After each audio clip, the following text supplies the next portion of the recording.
Um, just 1 second.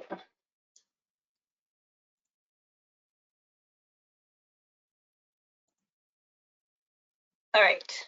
Are we seeing my screen now? Yes. Okay. Welcome, everyone. Hold on, I'm just having one more technical difficulty, so give me 1 second. Okay. Hi, I'm Erin Luganville, and I'm a community engagement manager. I'm based in West Springfield, Massachusetts. And I also want to introduce my colleague, Rachel Kessel, who is a community engagement specialist based in Grand Rapids, Michigan. And we want to first just thank you so much for being part of this crop chat today. We're honored to get to spend this time with you this afternoon or this morning, depending on where you are. I'm excited to explore new ideas that can strengthen our communities and ease the burden of hunger and poverty in the United States. And as a Crop Hunger Walk leader, you believe in the power of community and collaboration. So today we want to share how you can partner with groups and churches that host a blankets offering or put together several different types of Church World Service kits to support our neighbors in need and even your own local hunger agencies. We're also excited to share how your Crop Hunger Walk can collaborate and partner with Church World Service local resettlement offices that are located around the United States. And these offices support refugees in their resettlement and help them thrive in their new communities. But we're going to start off today with Rachel sharing more about Church World Service blankets and kits. Thank you, Erin. If you want to go ahead, perfect. So to kick us off, I wanted to start, as Erin said, we're going to overview quite a few different ways that Church World Service partners in your local community in ways that your walk can also partner with Church World Service in your local community. So I thought I would start with the obvious, but just in case there are maybe those that are newer to Crop Hunger Walk or not as familiar, 25% of the overall funds that are raised in your local Crop Hunger Walk are returned to your community to support local hunger fighting efforts. But Church World Service also does more than that in local communities across the country. So our KITS program at Church World Service helps Church World Service to respond to those facing poverty, disaster, and displacement in a tangible and meaningful way. So I have on this slide here shared the 2023 kits and blankets shipping report. I'll talk a little bit more about our blankets program later, but I just thought this was really great to see, and I'll dive into the different types of kits we have here in a minute as well. But I just thought it was great for you to see what this program is, and we'll get a little bit more into how you can help support it and how we can help support your community through this program. So there are 5 different types of CWS kits. Pictured here, there are the school kits, hygiene kits, the welcome backpack for our new neighbors, period packs, and emergency cleanup buckets. So these are the 5 different types of kits that individuals gather the supplies and put together and then share with Church World Service so that we can help respond to those issues that I mentioned above. So you might be a little curious about how this exactly works.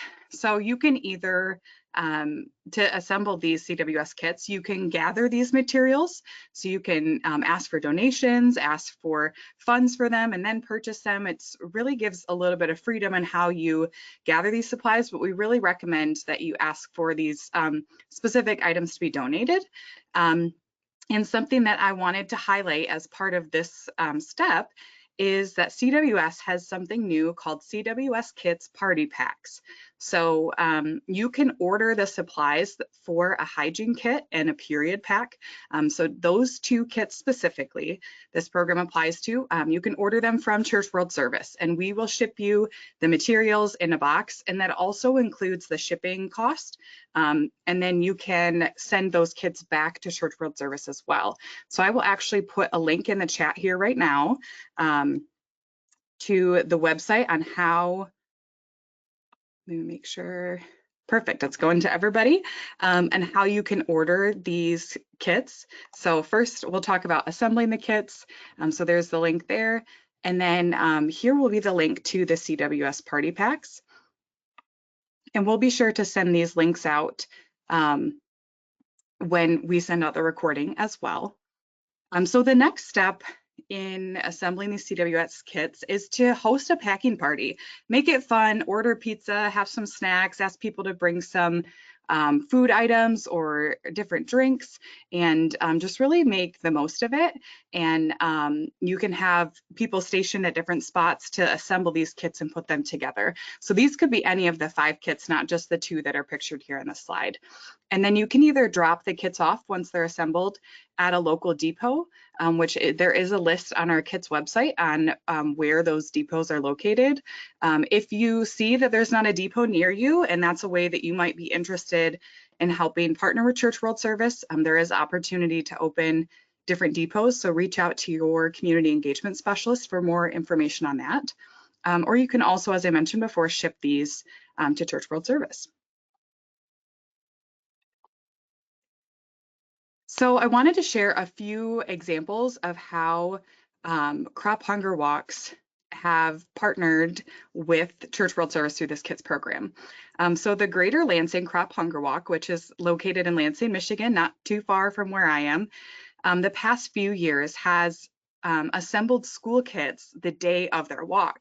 And so ahead of time, you can see in that first picture there where there is a donation bin at one of their churches. So they asked for individuals from their church to donate items towards these school kits.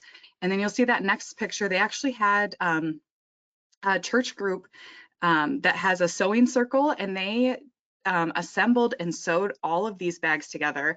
And I should mention that they their goal was 200, and they surpassed that goal on how many kits they wanted to put together, which is just fantastic. So and then you can see those last few pictures. Each walker had the chance when they registered to go through the line and help assemble a school kit. So I think it's really great. The walk is so symbolic on that day, but this is a really great way for your walkers to tangibly get involved with the work of Church World Service. And next, I wanted to share about Emmanuel Lutheran Church. So they're located in Michigan as well, and they did a period packing party. So they had all the materials from Church World Service. You can see in that first picture, there's lined a couple tables of all the materials, and each person was kind of responsible for a certain item and putting them in the bag, and just had some really great conversations and discussions. I was able to be there for this event and just really enjoyed it. I would encourage you, if you're the one hosting an event like this, to include some informational pieces about the specific type of kit that you're helping to assemble. So I think it's great for them, the volunteers that are helping assemble these, or if it's walkers on walk day, for them to get a better idea of what exactly these products go to serve. And you can see some examples of those kits put together in the middle picture, and then that last picture there is the boxes of kits all put together, and all the volunteers that helped make that day really successful. So you might be asking, okay, I've talked about how you can partner with Church World Service, but how can we as Church World Service help serve your local community through these as well? So your local agencies, these the agencies that I mentioned previously at the beginning that receive the funds from Church World Service as part of your walk, they can also request these CWS kits and blankets for their local hunger fighting agency. So the one thing that we do ask is, well, first let me share the link here. in the chat again. And this is the page on how individuals can request these CWS kits. So there is a list on the website, a drop down of listed of each different type of kit and blanket and what's in them. And we do ask that your agency request the items that specifically apply to their ministry and the ways that they're able to help serve the community. So there's instructions on that website and how they can request those kits and what that process looks like. And be sure to let them know to include your community engagement specialist name when they're reaching out to request those, as well as that they are involved with your local walk and including your local walk information. So all this to say, the CWS Kits and Blankets program really helps to serve people all over the country and all over the world, really. But one way that CWS is partnering in your local community is by also providing these kits and blankets to the CWS local resettlement offices, which Erin is going to talk more about the partnership with those resettlement offices now. Great, thank you, Rachel. So Church World Service resettlement offices across the United States help support newcomers to our country feel welcomed, supported, and connected to their community. Local offices are dedicated to helping new neighbors resettle, integrate, and thrive, so they reach their full potential as contributing members of the community. This support includes helping refugees form long-lasting relationships in the community and maintain their own basic needs in a sustainable lifestyle. So our offices serve as a bridge from their former life in their home country to a new set of cultural, linguistic, and practical skills that will enable them to be successful. So this support looks different in every community, and I can't cover all the encompassing roles and services that our local resettlement offices provide during the time that we have together today, but I wanted to give you a short snapshot of some of what they do. And before I do that, I just want to highlight, I'm going to talk about this picture on the right with the pumpkins in a little bit, but this picture on the left is a newcoming family from Venezuela that was resettled in Harrisburg, Pennsylvania. And earlier this year, they had their first snowstorm, and this was their very first experience with snow. And while some of the things I'm going to talk about that our resettlement offices do are kind of very practical, the other things that they do that I just think are wonderful to highlight and mention are they help newcomers have new experiences, like how you experience fun in the snow. So they made sure that they have coats and boots and gloves and all the gear that you need. And then they taught them about building a snow person or going sledding, and they had a big snowball fight. And that's also some of what our resettlement offices are doing to help with that thriving and integrating. So one role a resettlement office supports is with the preparation for a newcomer that includes setting up a home before the newcomer arrives to the United States. And in these pictures, they're featuring friends at St. Francis United Methodist Church in Cary, North Carolina, who in just under 2 weeks were able to connect with the Church World Service Durham office in North Carolina, and they facilitated the full setup of homes for 2 large Afghan families that were coming. So they were getting beds and bedrooms set up. They got all of the dishware and the kitchen all ready for them. And setting up these homes not only provides a warm and welcoming environment for the family's initial steps into the United States, but it also relieves them of a significant financial burden of the essential items and grocery donations that they would need right from the beginning. Cultural orientation classes are instrumental in aiding the transition process for refugees. These photos show a class with a health liaison in Harrisonburg, Virginia, that led a discussion about how healthcare in the United States works and what clients can expect when they are scheduling and attending their doctor's appointments. And then following the healthcare overview, clients participated in an interactive activity where they practiced using US currency and learned its value. So these cultural orientation classes provide newcomers with informative and engaging lessons that can continue to be utilized in the future. The CWS Harrisburg office in Pennsylvania uses co-sponsor teams. So these are teams of 5 or more friends that walk alongside the office and the newest neighbors to help deliver at least 8 core services during the resettlement period. So these are services like food shopping and providing a culturally appropriate hot meal upon arrival, a newcomer's arrival into the country, helping with school enrollment for children and with English as a second language courses. But most importantly, co-sponsors provide friendship and connection. And so in these 2 photos, there is a dance lesson going on between the co-sponsors and the newcomers. And then in the right, that also connects back to the other pumpkin picture that I showed you earlier. The co-sponsor teams helped introduce fun fall activities like carving pumpkins this past year. So crop hunger walks can partner with our local resettlement offices to enhance your walk and your walk day experience. The Mechanicsburg West Shore Crop Hunger Walk invited the Church World Service Harrisburg office to speak on walk day about their work. They also, on another year, invited a recently resettled family to speak at walk day and to be part of the walk. And that's this picture in the lower left is the family that came and spoke that had been recently resettled. In turn, the Harrisburg office also promotes the Crop Hunger Walk to their network. And then the Walk Planning Committee makes sure to promote activities of the Harrisburg office. So what they're doing is really just showing a true collaborative spirit in supporting each other and the work that you're doing in the community. Similarly, the Church World Service Lancaster office is collaborating with the Lancaster Crop Hunger Walk. They have an information booth at the walk, and which you can see in this picture.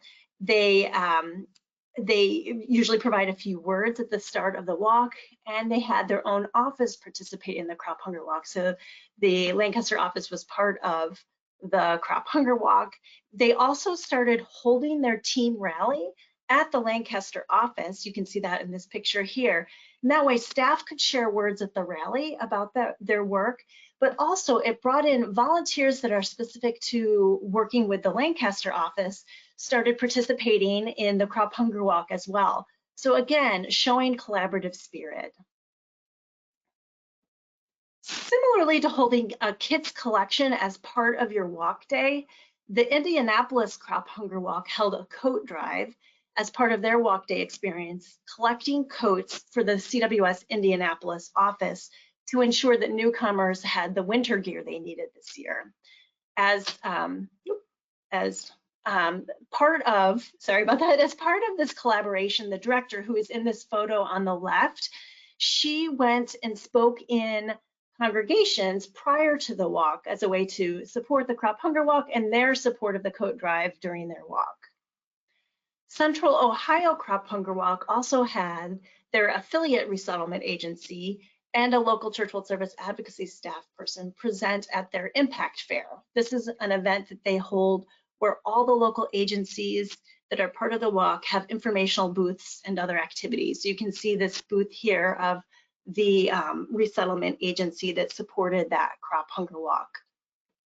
In both Durham and Greensboro, North Carolina, the walks partner with their local resettlement offices, and representatives from the office will come and meet with the crop steering committee and share about their work with refugees. They'll also have an information table at the Crop Hunger Walk.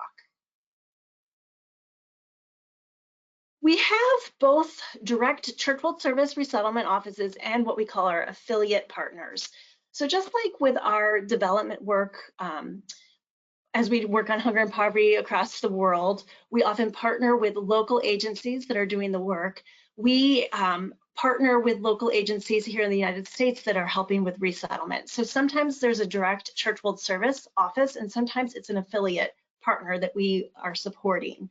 But these offices are growing every year. We've been expanding and increasing each year offices that we're that are located. And so so how do you find your local church world service resettlement office? Really the best way is to reach out to your community engagement specialist, and they will be able to identify the right office and the right people for your walk to connect and collaborate with. And just a note on these photos, these are from Northern California, the Northern California Resettlement Office. And this was a youth group that was helping assemble 40 welcome kits for newcomers. So these were backpacks that had blankets and school supplies and hygiene supplies and snacks, so that their clients that are just coming to the United States can start the journey feeling safe and comfortable in their new homes as our neighbors. And this is another example of a way your walk can partner with a resettlement agency doing this hands-on activity. Church World Service is an active partner in ending hunger here in the United States. Beyond disaster response, we are active in the US in addressing hunger and poverty through your Crop Hunger Walk, through your local hunger agencies, our Kits and Blankets program, and through our local Church World Service resettlement offices. We look forward to working with you and your walk as you explore new ways to connect with Church World Service in your local community. It's time for questions. Thank you, Erin. I think I'm unmuted now. So we just really want to emphasize as well to reach out to your community engagement specialists that work specifically with your walk. And you can ask about how CWS has already partnered in your local community or nearby communities, and how you can continue to do that, as we've talked about here today. So I am seeing some questions come through in the chat here, so I'll do my best to kind of field these and answer the questions the best that Erin and maybe even Heather and myself can do. So I'll start with some of the first questions here that I'm seeing. Questions about the blankets. So these blankets there's a wool blanket and a fleece blanket. So the wool blankets are a little bit of a heavier material made for colder climates and seasons. And the fleece blankets are a lighter material that are able to help in maybe some warmer climates as well. And these blankets have been used. Some of us were able to visit some of Church World Service's work in Texas, and the blankets can be used in many different ways too. So, you think about a traditional use for a blanket for warmth, but sometimes people use these as like a partition if they're at a refugee camp and need to create some separation. People use them to help gather some of their items. So they really have more uses than just the use of a typical blanket that you might think of. So just wanted to highlight that as well. So let's see. Will the recording of the webinar be made available afterwards? Yes, especially if you have, it looks like Heather answered that question, but I just want to emphasize that if you're attending the webinar today, or if you know someone who registered for the webinar but isn't physically here, everyone will receive that recording. And this recording will also be shared with the community engagement specialist to pass on to walk coordinators or team captains or whoever might be interested. So there's a variety of ways that the recording of this webinar can be shared.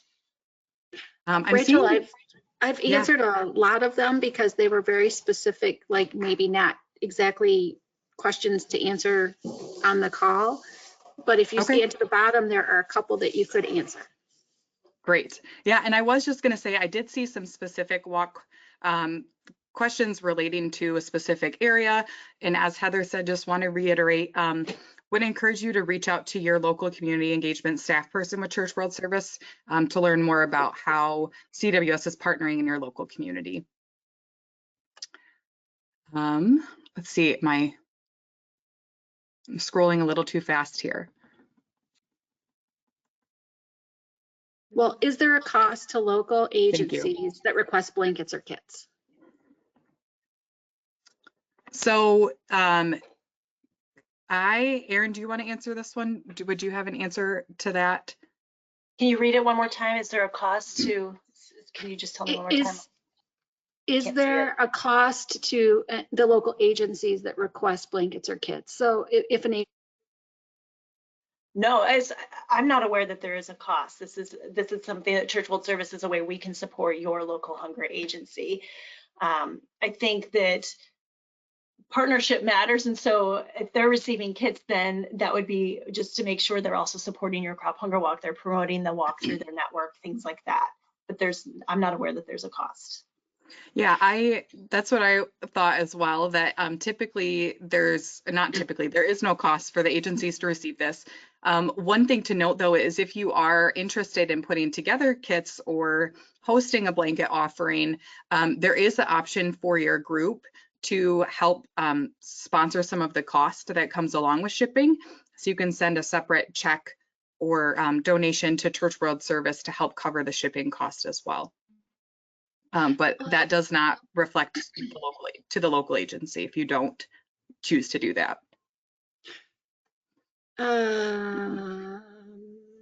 Let's see. I'm in the Buffalo area. How do I locate CWS resettlement agency? Do we want to share the website link that has the map of the offices and local affiliates as well? I don't have that link. I do have. I have it pulled up here. I can share it in the chat. Okay. We can follow up with you afterwards. There is an affiliate office in Buffalo, or a Church World Service office in Buffalo specifically, but we can follow up connecting with you after the webinar with that specific person. I can't see any of the questions, Heather, so I can't see who is asking, but we can follow up. That's okay. I'll make sure you know. Thanks, Heather. This is, I think, a very good question. What is the primary goal for this webinar? What are the 2 things that you would like them to leave with today? Maybe we can, I would be happy to take this question and say one thing if you want to also say one thing, Erin. Sure. I think the main goal for this webinar today was to make you aware of how Church World Service partners in local communities, as well as how you can get involved more in the local aspect of Church World Service's work. Yeah, I should have gone first, Rachel. Yeah. Church World, so often when we talk about our crop hunger walks and we talk about the work of Church World Service, we're featuring a lot of the work that we do internationally on our hunger fighting programs, whether that's through beekeeping or garden, helping with gardening techniques. But we also want our Crop Hunger Walk leaders to know that we are addressing hunger and poverty here in the United States in so many different ways. And so we are an active partner here in the United States as well as globally.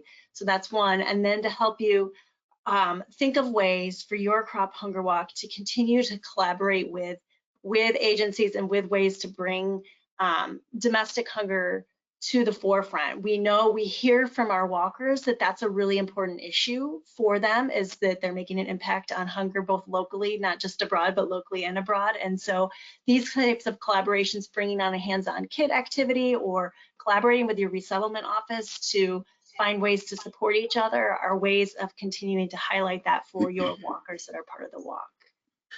What we are getting a lot of questions on, and what this webinar was not meant for, is to delve deeply into what our resettlement offices do. This is just so that you know we have them and you have a walk nearby, you can collaborate with them, bring them in, help them, they will help you. So a number of the questions are very specific to things that are not for this webinar, but I will have people address them following the webinar. I do have one last question. Oh, go ahead. If I can just tag on to that, for those that are really interested in more specifics about our resettlement work, do reach out to your community engagement specialist so that you can get connected, because they can help connect you with the right office where you can learn more. I will say that, so if you're in Pennsylvania by chance, like the Harrisburg office and the Lancaster office, they have wonderfully active social media pages and websites, so you can learn a lot more through those pages as well. But we can help connect you to the right place as a starting point. And then this is kind of like 2 people have asked similar questions on this. If you're assembling kits and it's for your local agency, can you just take them to your local agency rather than give them to us and we send them back to the local agencies? So we are not those individuals that determine where the kits go, but I do know that it's a very detailed process to determine different places that are able to receive kits, and the agencies that are involved with Crop Hunger Walk do have a really great chance of receiving these kits. But unfortunately, we're not the ones that kind of make that decision. And it also depends on, if there's a disaster that hits, it might be a little bit later that your agency can receive these kits. And so we really try to send these kits to the areas where it's most needed at that moment.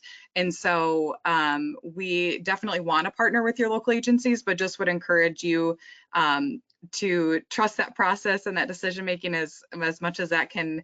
It makes sense to go directly to your local agency, but there's just a little bit more to that process than we can maybe speak on here today. And I don't know if Erin or Heather, if you want to add anything to that. No, I think you got it, Rachel. Any more questions? Type them in. We'll wait a couple more minutes here if there's any more questions. Or did anything today spark an idea for what you'd like to do in your walk? Feel free to share that with us too, so we can share ideas. We're always looking for ideas.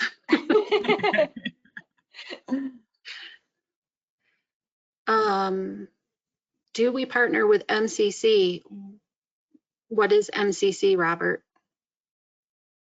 That would maybe be a question to reach out to your local community engagement specialist about, and they can get some more information. A lot of these, as we mentioned, are pretty specific questions to your area. Yes, it's very specific, so we don't have an answer for that. Yeah, but we can find an answer for you. Just be sure to reach out to your local representative to find more about that. There's people joining us today from all over the country, so it's hard to know where those specific programs and the vast, it's a huge network that we have within the country in our resettlement process. So we'd be happy to find the answers for you, but just don't have them off the top of our heads for you. Is there a minimum to the quantity of the kits to be built? To be assembled? Yes, but they said built, so I said built. That's no. Not right? No. I will say, if you're looking to the CWS party pack option that I mentioned, those do come in specific increments, but as far as if you're gathering the supplies and doing it yourself, there's no limit. We'll take any and all donations that are willing to be given. We have the who in the world is the community engagement officer question. We are community engagement specialists. That's our titles. So it's what that is if you are part of a crop walk, it is the staff person assigned to your crop walk. And if you don't know who that is, reach out to your walk coordinator and they will know who that individual is. So community engagement specialists are the staff at Church World Service, and we work probably most closely with the walk coordinator with your walk, so they'll certainly know, but that's a great question to clarify. You could also, in the question, if you don't know, just put in the question your walk name and state, and we can also connect you to your person, your staff person. Well, it happens to be my person. She knows me. She just doesn't know my title. We'll finish with, are any types of kits needed more than others? That's a great question. I think that tends to be depending on the time of year that you ask. So I know during hurricane season, more of the flood buckets are maybe needed. During the colder seasons, maybe there's more support for some of the blankets type programming. So it really just kind of depends. But if you're curious about, that's a really great question. If you're curious about at the specific time that you're wanting to put some together, I would maybe reach out to your engagement specialist and we can find out what the, what's the word I'm looking for? The warehouse, the stock that we have at our warehouses and where there is most need at that time. Well, I was going to finish with that, but we do have one great idea and I'll share it. Awesome. It's almost finished with this great idea. It's a walk idea. It says last year, a local apple orchard had a free egg hunt. We were invited to attend the egg hunt. We had a table set up in large donation jar. It was suggested that anyone who attended bring a food donation as well as a monetary donation for our local crop walk. It was a great day and a great way to raise crop walk awareness. That's That is great. great And idea. collaborate with community events. I love that. I love Yeah. that. And I think, yeah, that's a great point to see what events are happening in your community that you can maybe share about your walk at. That's really great, awesome thing that you're able to do. With that, I will say thank you to Erin and Rachel for doing such a wonderful job on this webinar today. Don't forget, everyone, that it is recorded and you will be sent the link. And I will take all of these questions and I will send them off to your community engagement specialist if you have listed your walk, and we'll get you some answers to some of these questions that we did not answer on the webinar today. And with that, I hope everybody has a great day. And again, thank you. Thank you. Thank you all.